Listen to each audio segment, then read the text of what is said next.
julgamento e condenação de Pilatos. Capítulo 1. A carta chegou a Roma e foi lida a César na presença de não poucas pessoas. E todas ficaram atônitas ao ouvir que, por causa do delito de Pilatos, as trevas e o terremoto haviam afetado toda a terra. E César, encolerizado, enviou soldados para que prendessem Pilatos. Capítulo 2. Conduzindo Pilatos a Roma, e tendo César sido inteirado de sua chegada, sentou-se o imperador no templo dos deuses, à frente do Senado, acompanhado de todos os militares e da multidão que integrava suas forças, e deu ordens para que Pilatos se aproximasse e ficasse em pé. E a seguir disse-lhe: por que tiveste a ousadia de fazer tais coisas, monstro da impiedade, depois de haveres visto prodígios como os que fazia aquele homem? Por teres te atrevido a cometer tal vilânia, causaste a ruína do universo. Capítulo 3. Mas Pilatos replicou: ó imperador, eu não sou culpado disto. Os incitadores e responsáveis são os judeus. E perguntou César: e quem são eles? Pilatos respondeu: Herodes, Arquelau, Filipo, Anás, Caifás e toda a turba dos judeus. César retrucou: e por que tu te curvaste ao propósito deles?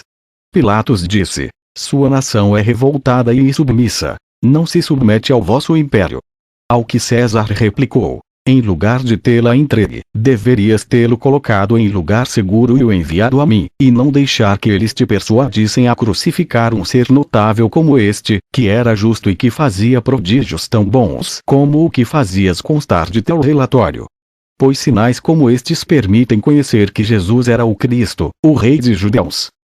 Capítulo 4. Mal César acabara de mencionar o nome de Cristo e toda a caterva de deuses desmoronou e ficou reduzida a uma nuvem de pó que ocupou o recinto no qual César estava sentado na companhia do Senado. E o povo que estava na presença de César ficou amedrontado ao ouvir pronunciar o nome e presenciar a queda daqueles deuses, e, aterrado pelo medo, correu para casa, cheio de admiração pelo que acabava de presenciar. Então o César ordenou que Pilatos fosse submetido a uma severa vigilância, de forma que ele pudesse conhecer a verdade sobre o que se relacionava a Jesus. Capítulo 5. No dia seguinte César sentou-se no Capitólio juntamente com o Senado em peso e propôs-se a interrogar Pilatos novamente.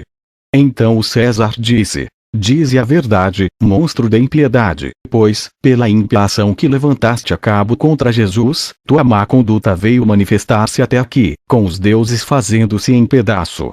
Dize-me, então, quem é aquele crucificado, já que seu nome trouxe a perdição até aos nossos deuses? Pilatos respondeu: efetivamente, tudo que dele se fala é verdadeiro. Eu próprio, ao ver suas obras, cheguei a persuadir-me de que aquela notável pessoa era de uma categoria superior aos deuses que nós veneramos. Então o César perguntou: como, então, tiveste a ousadia de fazer aquilo contra ele, conhecendo como o conheces? Ou o fato é que tramavas algum mal contra o meu império? Mas Pilatos respondeu: fiz isto pela iniquidade e pela sublevação desses judeus sem lei e sem Deus. Capítulo 6. Então, encolerizado, César pôs-se a deliberar com todo o Senado e com seu exército. E mandou escrever um edito contra os judeus, nos seguintes termos: a Liciano, governador da província oriental, saúde. Chegou ao meu conhecimento o ato atrevido e ilegal que teve lugar em nosso tempo por parte dos judeus que habitam Jerusalém e as cidades circunvizinhas, até o ponto de terem obrigado Pilatos a crucificar um certo Deus chamado Jesus, crime tão horrendo que por ele o universo, envolto em trevas, quase ia sendo arrastado à ruína. Então, faz cair sobre eles tuas forças, e declara a escravidão por meio do presente édito. Sê obediente à ordem de atacá-los e esparramá-los pelo mundo. Reduz a servidão os judeus em todas as nações, e, depois de expulsar de toda a Judéia até a relíquia mais insignificante de sua raça, faz com que nada deles se conserve, cheios como estão de maldade.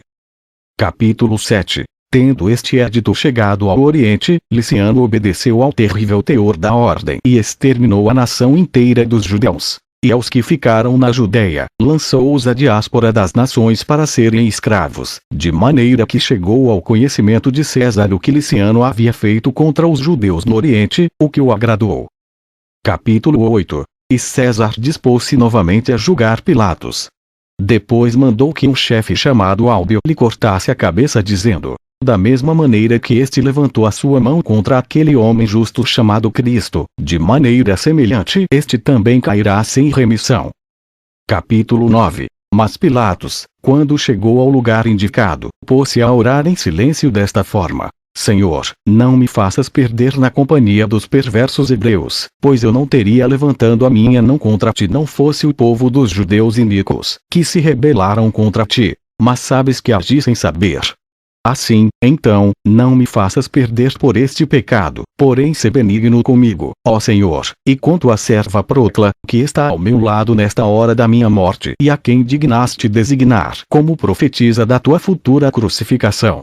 Não condenes também a ela pelo meu pecado, mas perdoa-nos e conta-nos dentre os teus escolhidos.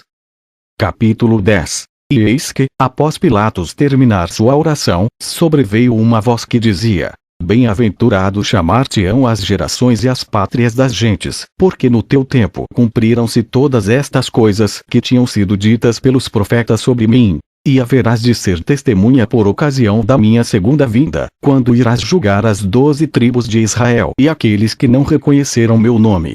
E o executor lançou por terra a cabeça de Pilatos, e eis que um anjo do Senhor recebeu-a. E Procla, sua mulher, transbordando de alegria ao ver o anjo que vinha para receber a cabeça dele, entregou também seu espírito no mesmo instante, e foi sepultada juntamente com seu marido. Fim.